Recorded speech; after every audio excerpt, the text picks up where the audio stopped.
This call is now being recorded.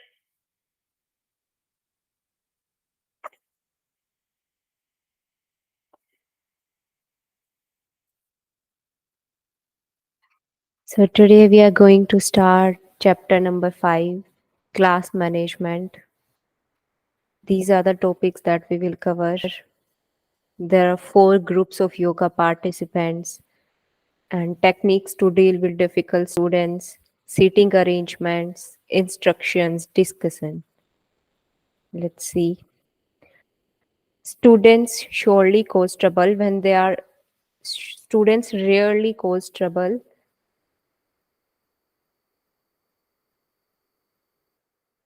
when they are interested and when suitable lesson content is presented in a competent and stimulating fashion. So in the class there should be atmosphere of natural friendliness, natural freedom, friendliness, mutual help and understanding. Then next is, these are the 4 categories in which yoga participants are categorized. First one are beginners. So in beginners group, this group may involve person of all ages, males, females, young and old, special individuals who are making their first acquaintance with yoga, who are new to yoga, and they need a general background of yoga, yogic discipline and motivation to continue with yoga, because they are beginners, and when we do something new, then we need motivation. So that's why beginner group needs discipline and motivation. Next are experienced or advanced group. This group may consist of person who have some experience with yoga and wish to advance further to gain more varied and deeper experience. Their expectation is to acquaint themselves with a greater number of yogic practices and indulge in subtler and higher practices intensively. In advance, they are looking for to go deep into their practice. They want, their purpose is to go deep in the practice. And then third category is school children from the age of 6 to 18 years, and they are the largest percentage of the society. School children need exposure to the field of yoga. Why do they need exposure to the field of yoga? On based on their immediate needs of their age and temperament.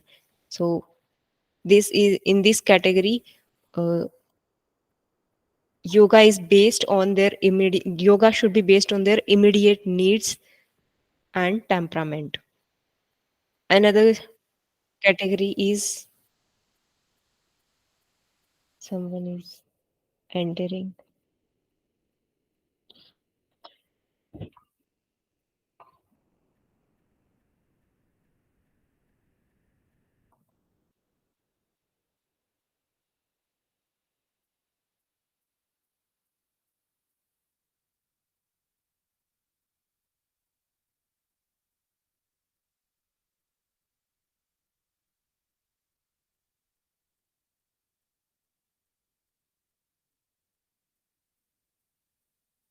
So the last group is attention group.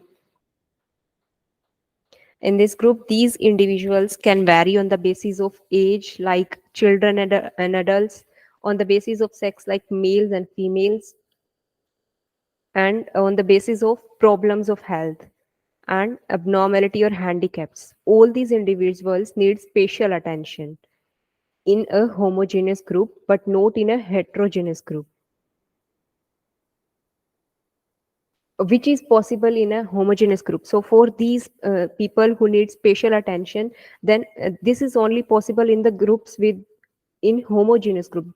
Special attention can't be possible for these people in heterogeneous group, where different people, different categories of people are there. Next topic is dealing with difficult students. So what do you think? How would you handle a class if there are students who are disturbing the class? How would you handle that? Tell me.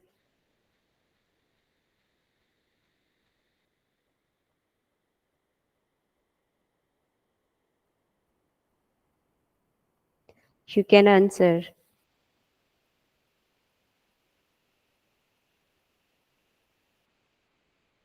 Okay, I will tell. Whenever there are students who disturb the class, then first of all, what is given here that class may have their attention directed by pausing during instruction. So when there is a student, there is someone who is disturbing the class, then you need to stop teaching and pause for a second, pause for a while, and then glance in the direction of the particular student. Then call or his or her name and ask a question and tell them that they are disturbing the class, they are disturbing other students who want to study. And what you can do, or you can switch the class to another activity.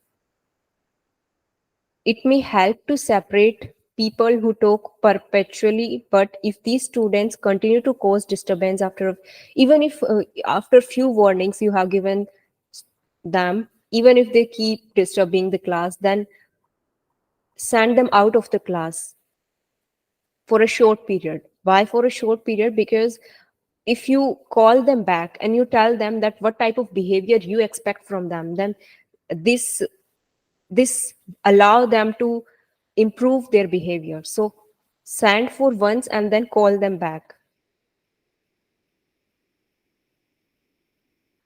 In addition, the teacher will have more control if he or she avoids being too familiar with others older students. If you are too familiar with older students, then they will take you lightly. So be friendly, be friendly, but maintain your dignity. And remember that you are their teacher and you are not their friend. Be friendly, but remember that you are a teacher. Allow never also never allow yourself to become antagonist towards a student. Do not become any student's enemy. Your effectiveness is helping them, helping him will develop your patience and understanding. So very important topic, seating arrangement. The organization of the class may have any suitable form of sitting. Either it can be in straight lines or in semicircle or a circle. Consider that each student needs 40 square feet. Very important. This question has been asked in previously in the exam. 40 square feet. Every student needs 40 square feet of distance, and arrange your room accordingly.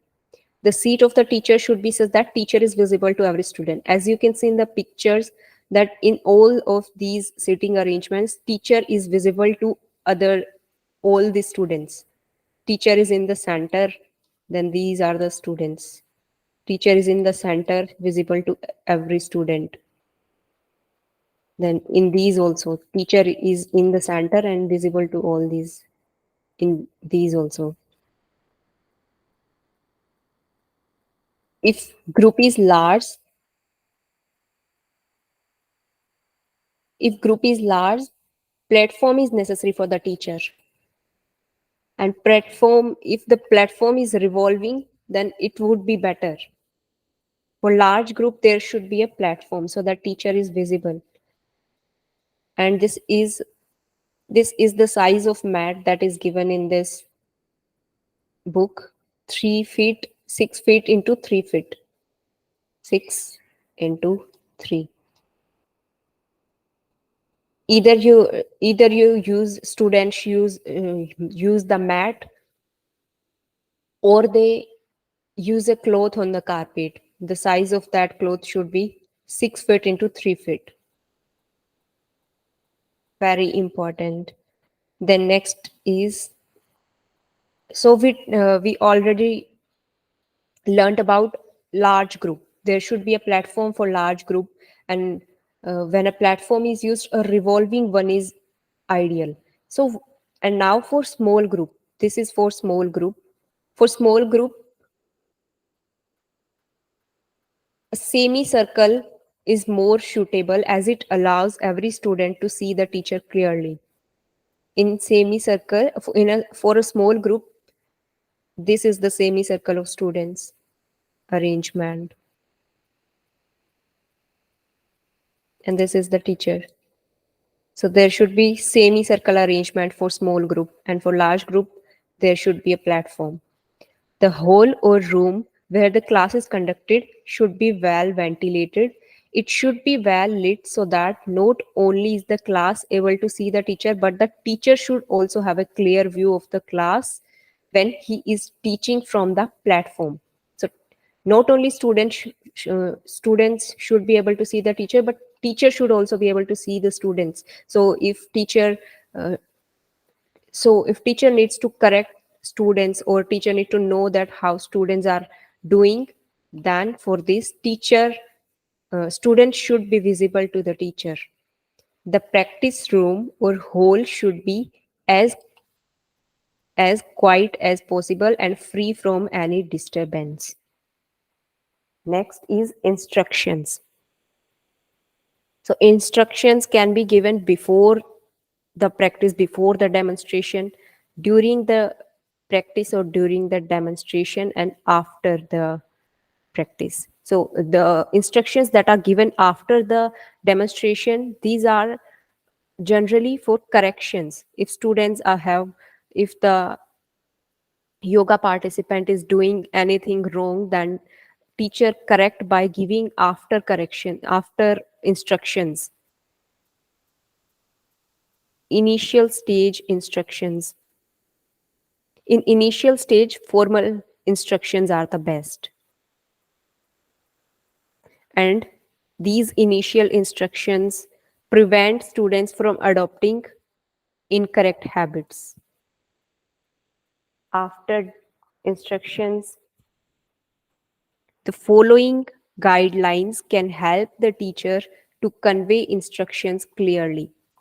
So the first point is, be sure that you have the attention of everyone in the class before any instruction are given. So first of all, have the attention of all the students. Then after that, the point given is, if the instructions are long, if you're giving long explanation, then it would be better if you have the class sit down,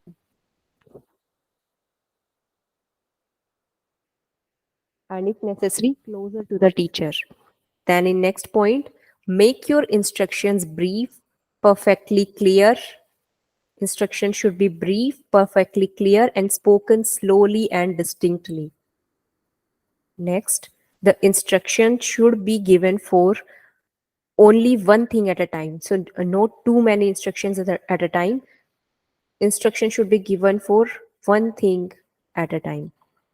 Try to use different words. So if you are giving instructions and some students or any student is not understanding your instructions, then use different words.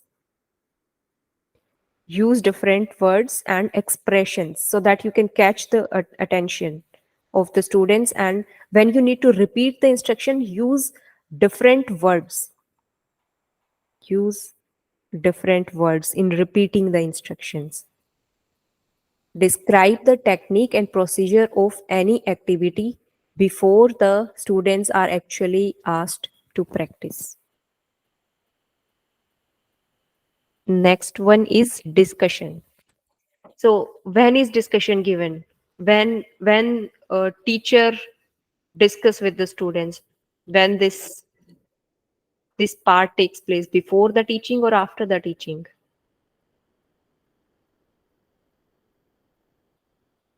After, ma'am. Yes. In the end of the lesson, why discussion? Why there should be discussion? To evaluate the outcome and remove any difficulties. So the first point regarding discussion is given that encourage the students to ask their questions and to or address their comments to the group discussion. Teacher should encourage more and more students to ask their questions. Never discourage or ridicule any student's question or contribution, whatever small it may be. Try to draw all students into discussion rather than a few who are always ready to talk. For example, there can be some students who are introvert in the class, so they should also be encouraged to take part in the discussion.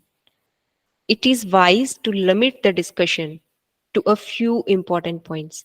So if the teacher do not limit the discussion, then it may the discussion get off the track and it get off the topic that was decided to discuss.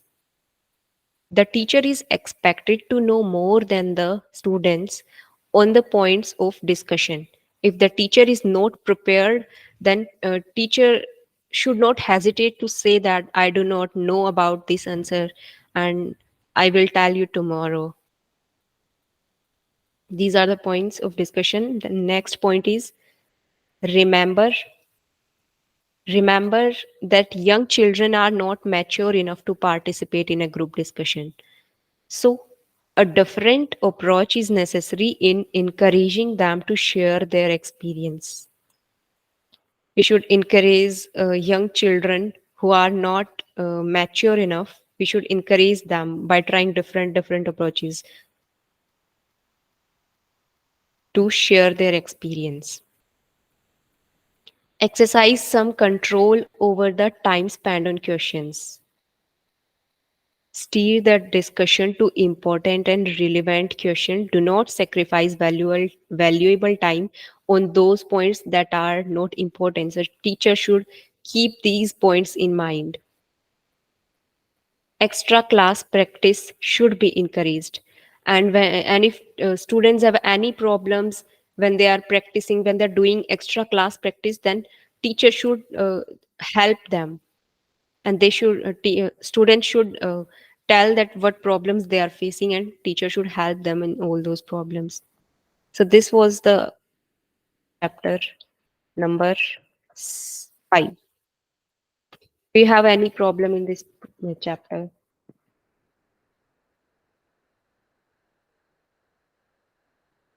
Hello. No, ma'am. Okay, then next chapter. This chapter is also very simple and very easy and very short. Teaching aids in yoga and its importance. So the topics that we will cover in this chapter are different types of teaching aids, advantages of teaching aids, and principles of selecting teaching aids. Let's see. First, advantages of teaching aids.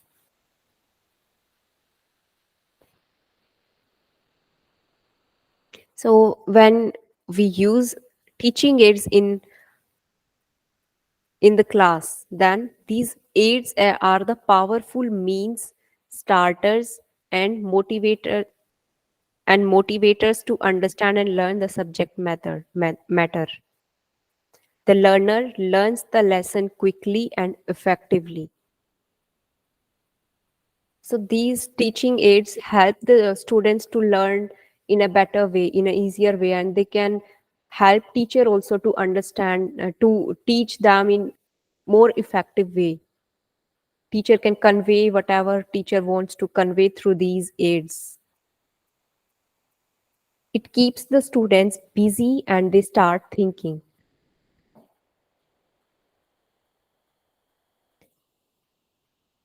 These teaching aids keep students engaged in the learning, and it keeps the students busy and they start thinking.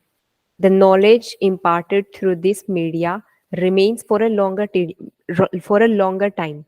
When teacher uses different teaching aids, then more senses are engaged, are involved in learning process. So when more senses are involved, then students learners can learn more efficiently and in a more better way, and they can remember what they learned in the class for a longer period of time.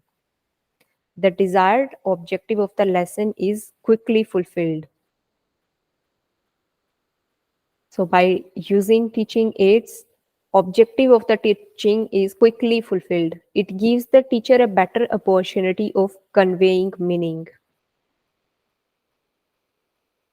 The next are the principles of selecting teaching aids. What should be the principles that teacher should keep in mind while selecting teaching aids? So these are given here.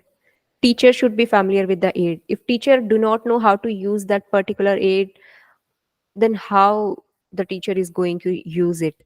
And next point is, too much use of aids in a class situation should be avoided. No doubt that teaching aids help in learning better, learning in a better way, but teacher should not use too much aids. The aids should be prepared in advance and checked thoroughly before being used. It should be used when the students are ready to receive it. It should be used timely and should be accurate and technically excellent. So there should not be any default or anything wrong in with that aid. It should be accurate and technically excellent. They should be presented sequentially. It should not cost much. These are the few principles of while selecting teaching aids teacher should keep in mind. And this is an important point. Teaching aids are motivators, but they cannot replace teacher. In methods also, in methods of teaching also, we have studied that teacher is important than any method. And in this chapter also, it is given that teaching aids are no doubt teaching aids help in teaching, but they cannot and never replace teacher. Next, given are the different types of teaching aids. First one is touch modality. This touch modality is used for the practices like Udyan Bandh, Noli, Agnisar. Teacher should use touch modality so that students can understand in better way. And touch modality is also used for blind people because they cannot see but they can feel the touch. Second is audio. Audio aids includes like loudspeaker, etc. And in visual includes pictures. It is seeing is believing. So pictures are teaching aids. Next one is audio visual. Audio visual, it includes like TV, video, etc. These are in audio visual. Now let's see various teaching aids that are used. Blackboard, bulletin board, graphic devices, illustrated text, magnet board, yogic models, overhead projector, wall poster, yogic pictures, tape recorder, gramophone, loudspeaker, television, video, LCD, etc. These are the teaching aids that are given in this chapter. So, do you have any doubt in this chapter? You can ask.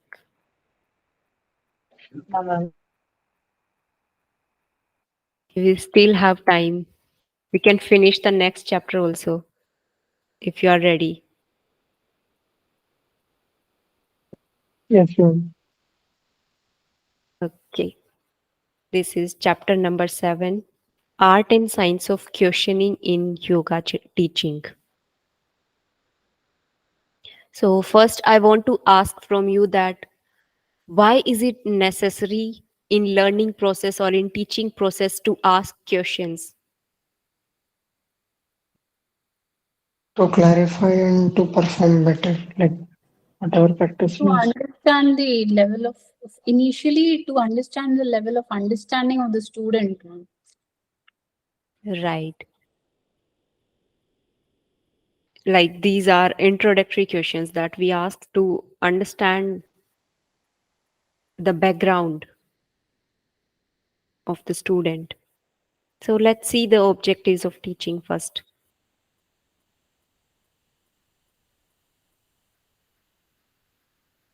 First one is it helps in motivating or activating the students so as to draw his attention towards the subject matter. We ask when the teacher asks Ma'am, your questions, voice is then breaking now. wait, is it still breaking? No, now it's better. Okay. It helps in motivating when teacher asks questions from the students, then and it motivates students and it draws their attention to whatever the teacher wants to teach them. Second point is it develops interest and goes on developing question minded, which in turn help no to remain lazy.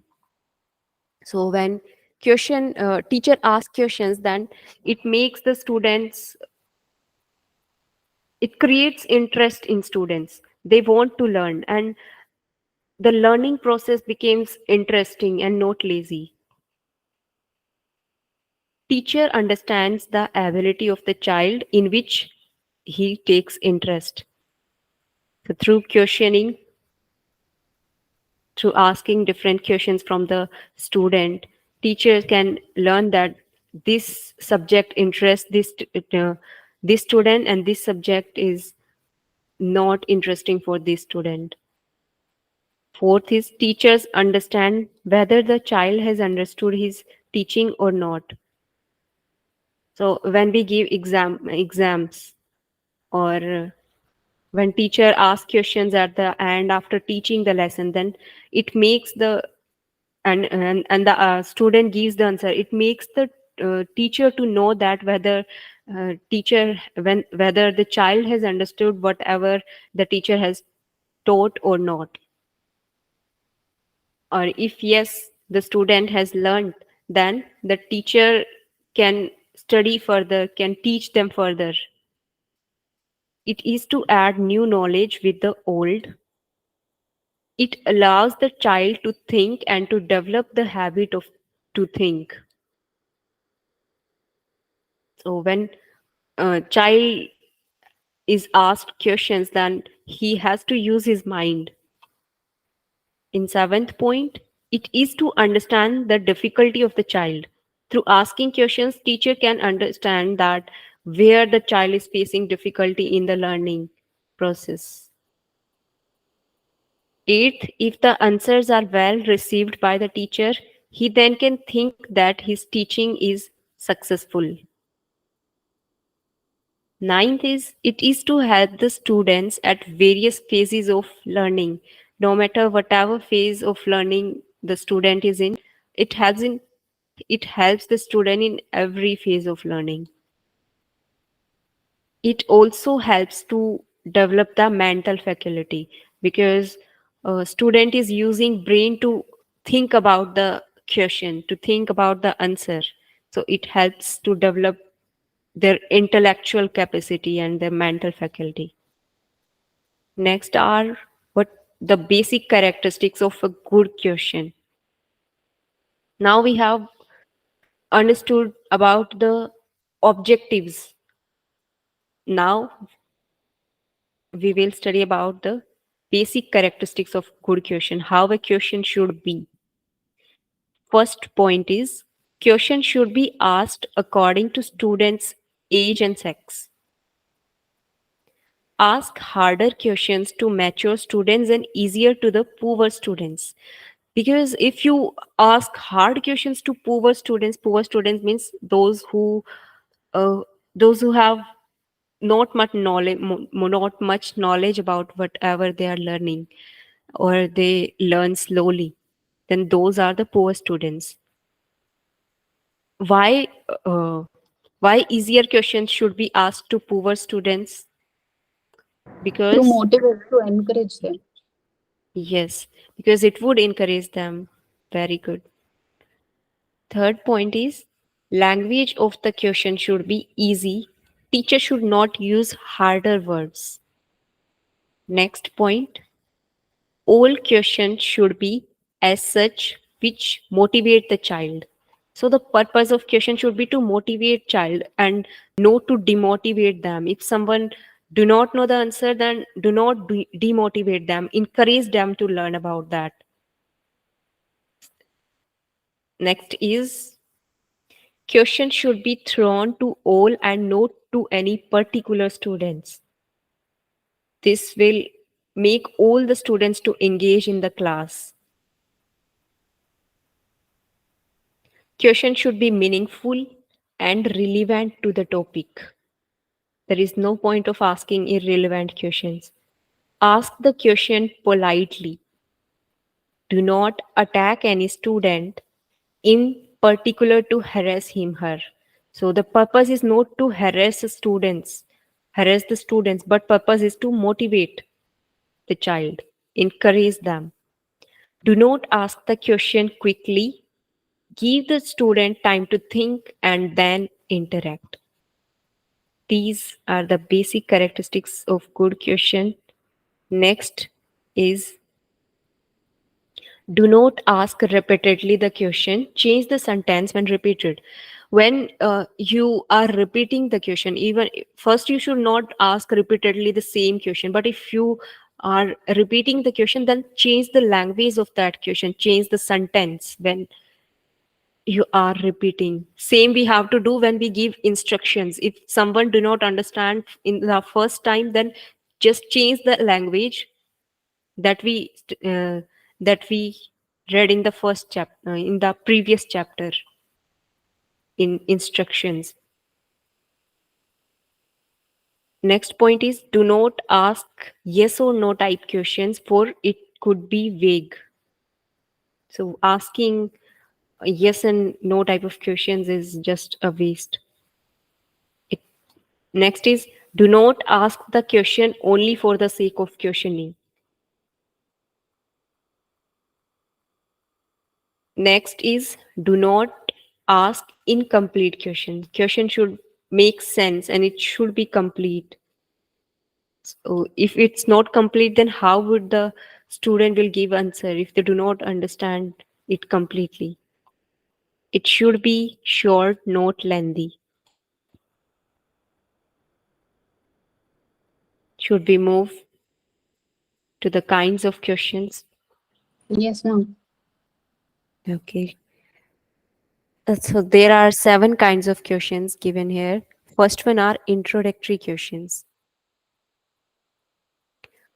What is the purpose of introductory question? Why these questions are asked? These are asked to find the depth and past experience knowledge of the students, and next to add something new to it by creating further interest. As Usha ji told that introductory that questions are asked to know about the students. So when you ask introductory questions, then you get to know about the how much knowledge students have, and by knowing this you can add something new by creating their interest in learning in the topic. And in introductory questions only one or two should be asked. Students are compelled to use their brain, rationalize the issue, and increase their observation power. This same point is given in the next developing questions also. What are developing questions? Developing questions comes after introductory questions. When once you have learned the background of the student, then after that you ask developing questions. Why you ask developing questions? To develop the students in the particular subject. The purpose of developing questions is to develop the students in the topic that you are teaching. Next is thought provoking questions. thought-provoking questions. These provoke thoughts in students' mind, as the name, thought-provoking questions. So these are asked to develop new ideas. The teacher draws maximally the attention of the students and to involve the students maximally by drawing their attention towards the lesson. Then these are the examples of thought-provoking question. What is the relationship of muscular system and doing asanas? What could be the sequence in learning different yogic practices? So for this question, when you try to answer this question, that then you develop new ideas, and that's the purpose of thought-provoking questions, to develop new ideas. Next are problematic questions. A teacher A teacher places a problem before the student to solve. Example, what will happen if we take out kidney from the body? So this is a problem, and student try to solve this problem, that what will happen if we take kidney out of body? Or is it because chest expands we breathe in, or we breathe in and hence the chest expands? Is singing or weightlifting where in one control breath then be called as pranayam? So these are type of questions put problems in front of students and they try to solve that problem. Fifth one is comprehensive questions. And in also our UGC NET exam, we get comprehensive questions. So what are those? What is the purpose of those questions? What is the purpose of comprehensive question? We should understand first, and then after we understand it, then we should answer the questions.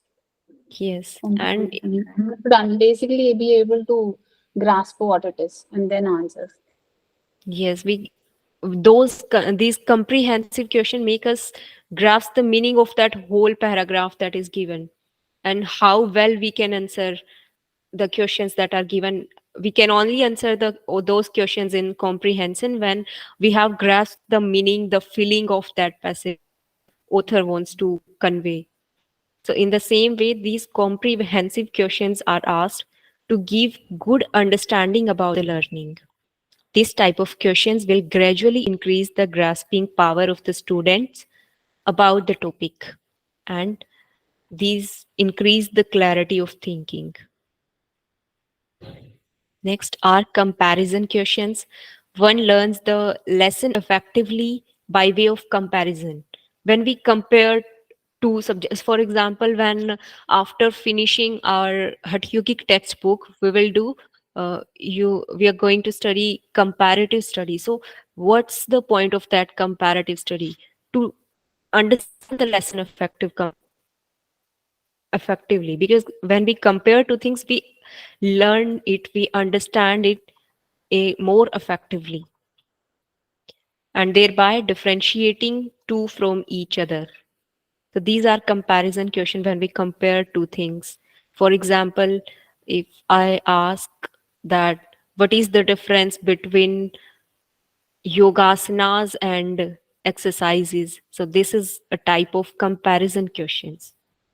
Next are recapitulatory questions. What are recapitulatory questions? Revision questions, kind of, if we want to revise the whole topic. Yes, after studying the topic, after teaching has taught, then after that teacher asks questions to, so that the whole topic can be revised through that question. So the purpose of recapitulatory question is to revise the whole topic in a class. Asked at the end to revise the whole teaching and to test the merit of the students. So is this chapter clear to you? Yes, ma'am. Okay. We still have 15 minutes. Should we get revise whatever we have studied, or we should move to the next chapter? We can move, ma'am. I think we We'll move to the next chapter. How big is it? Will it finish in 10-15 minutes?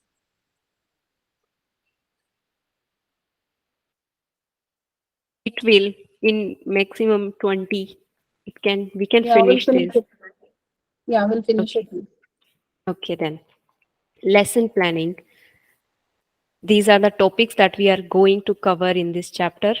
Advantages of a written lesson plan. So first move to the advantages of, and so it is given that successful planning is necessary on the part of the teacher.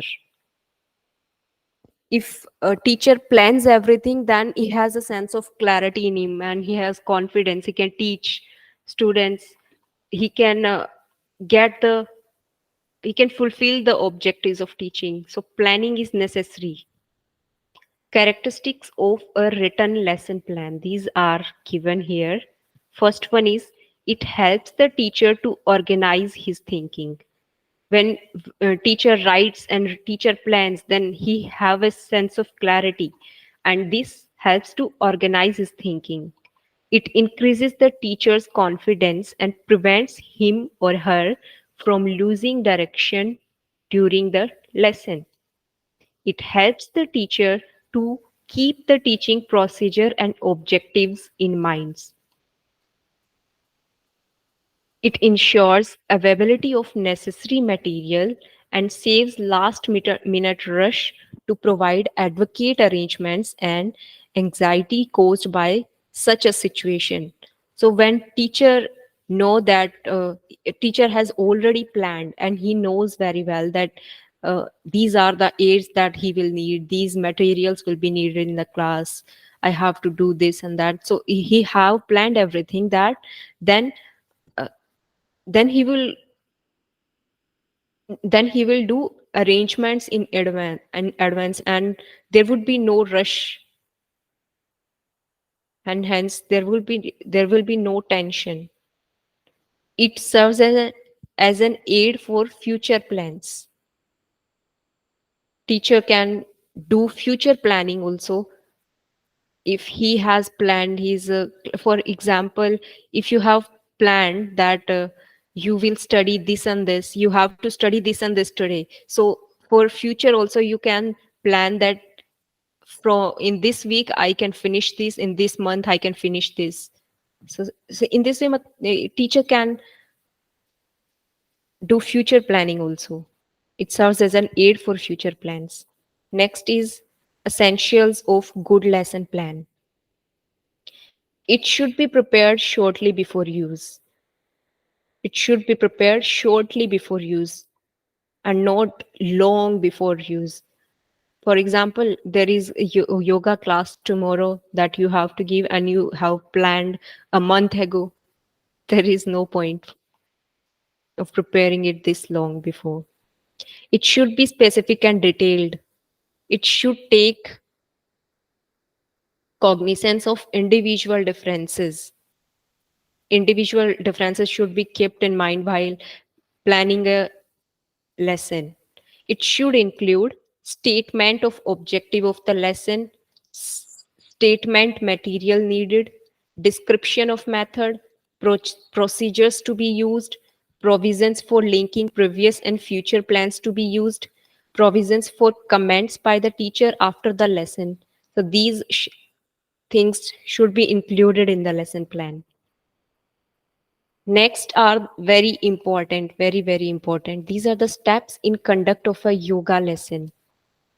So first of all, you can visualize it together. The first of all, what you do for example, just visualize that you are sitting in a yoga class. And first of all, you're sitting on your mat and the environment of the class is so calm. And first you do prayer.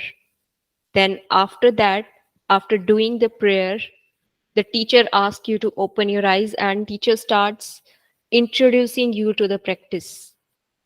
Then after verbally, the teacher introduces you to the practice that what you are going to do in that class verbally. Then after telling verbally, teacher demonstrates the practice. Teacher show it by doing himself. Then after demonstrating the whole practice, after now you have the complete picture of the practice in your mind.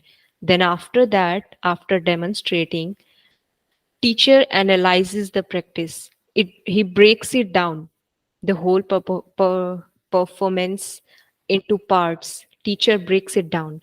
Then after that, now when you are watching teacher, you are looking at the teacher while teacher is doing demonstration, you have an urge in, you have naturally this urge to do it yourself.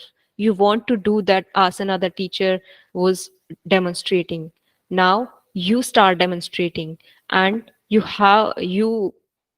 and everyone in the class starts demonstrating that practice on their own.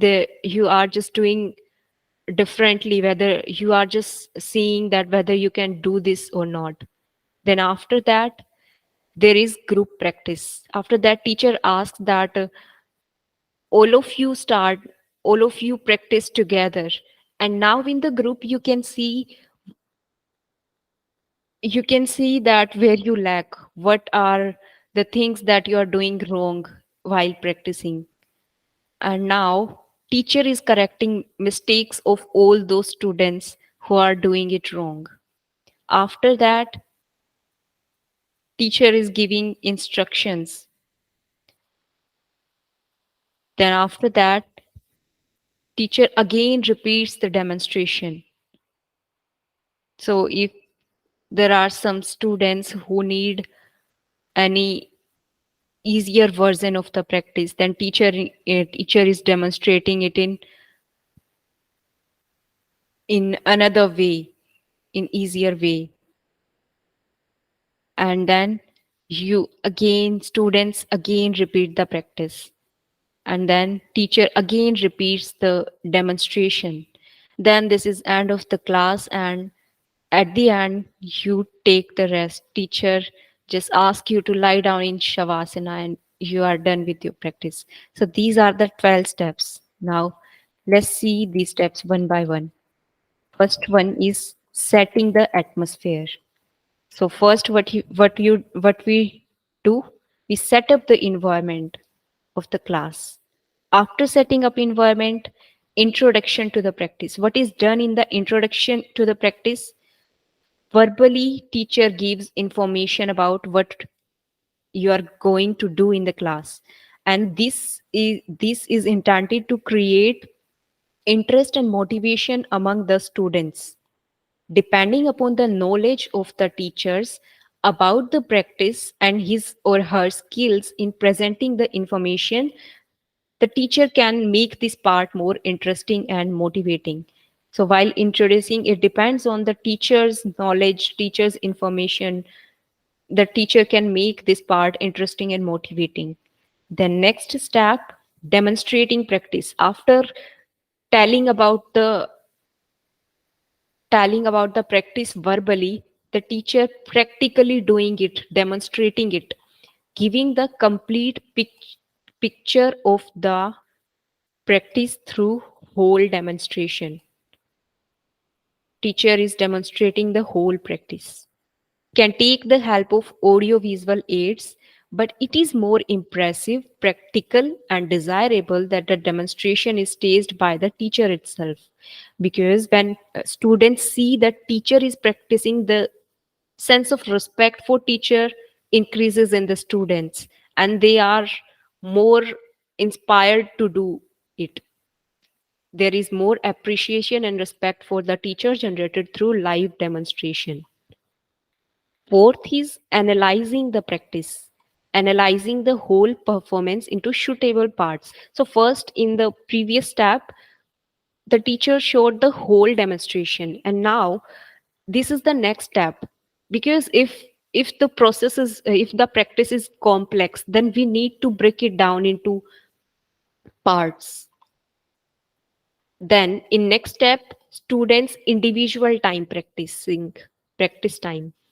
After analyzing the practice, next step is allotting time for getting the feel of the practice by individuals. They are not doing it in a formal way, they are doing it informally on their own. And in group practice, understand the guidance. After the individual practice comes the group practice under the guidance of the teacher in a formal manner. This practice is in the formal manner, but still, if even if it's in formal manner, the individual differences are kept in mind. Collective participation in the group will give an idea to the individual about his performance in relation to the performance of others. Now, after group practice, next step is correcting mistakes. Performance in the group by the students help the teacher to locate any performance that has deviated from normal and which needs correction. Next step is giving instructions. In instructions, teacher emphasis on the salient points, analyzing the performance again. Then after this step, giving us instruction, next step is repeat demonstration. Pointing out the why the demonstration is repeated, to point out the mistakes still remaining in the performance of some individuals, because some students wrong might be doing it wrong, or learn at their own pace they have. So that's why the demonstration is repeated. And in this elaborating on some points, now teacher has have seen that students are doing well or not. So if it needs elaboration, then teacher will elaborate on some points which needs clarification or explanation. Next is repeat practice by the group. Then the practice is repeated by the group. After that, again demonstration is repeated, and teacher provides modification when necessary. At in the end, there is rest. So these are the 12 steps. Remember these 12 steps in series. First one, setting of the environment, then introduction to the practice,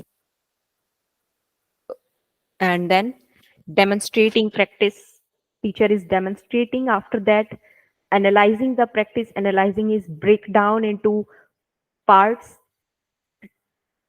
and then students individual practice time. After students individual practice time, they do it in the group practice. Then after the group practice, teacher can see that who is doing wrong. If someone is doing wrong, then student can correct those mistakes. After correcting mistakes, teacher gives instructions and analyzes the performance again. And then after instructions, repeat demonstration. Teacher repeats the demonstration. After repeating demonstration,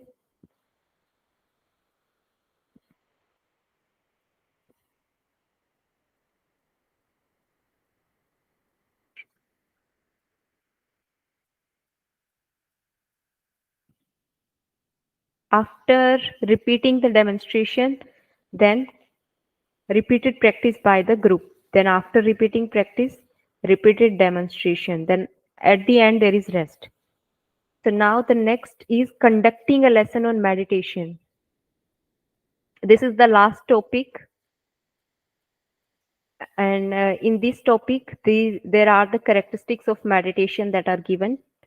During meditation, one gets profound rest for the body and mind.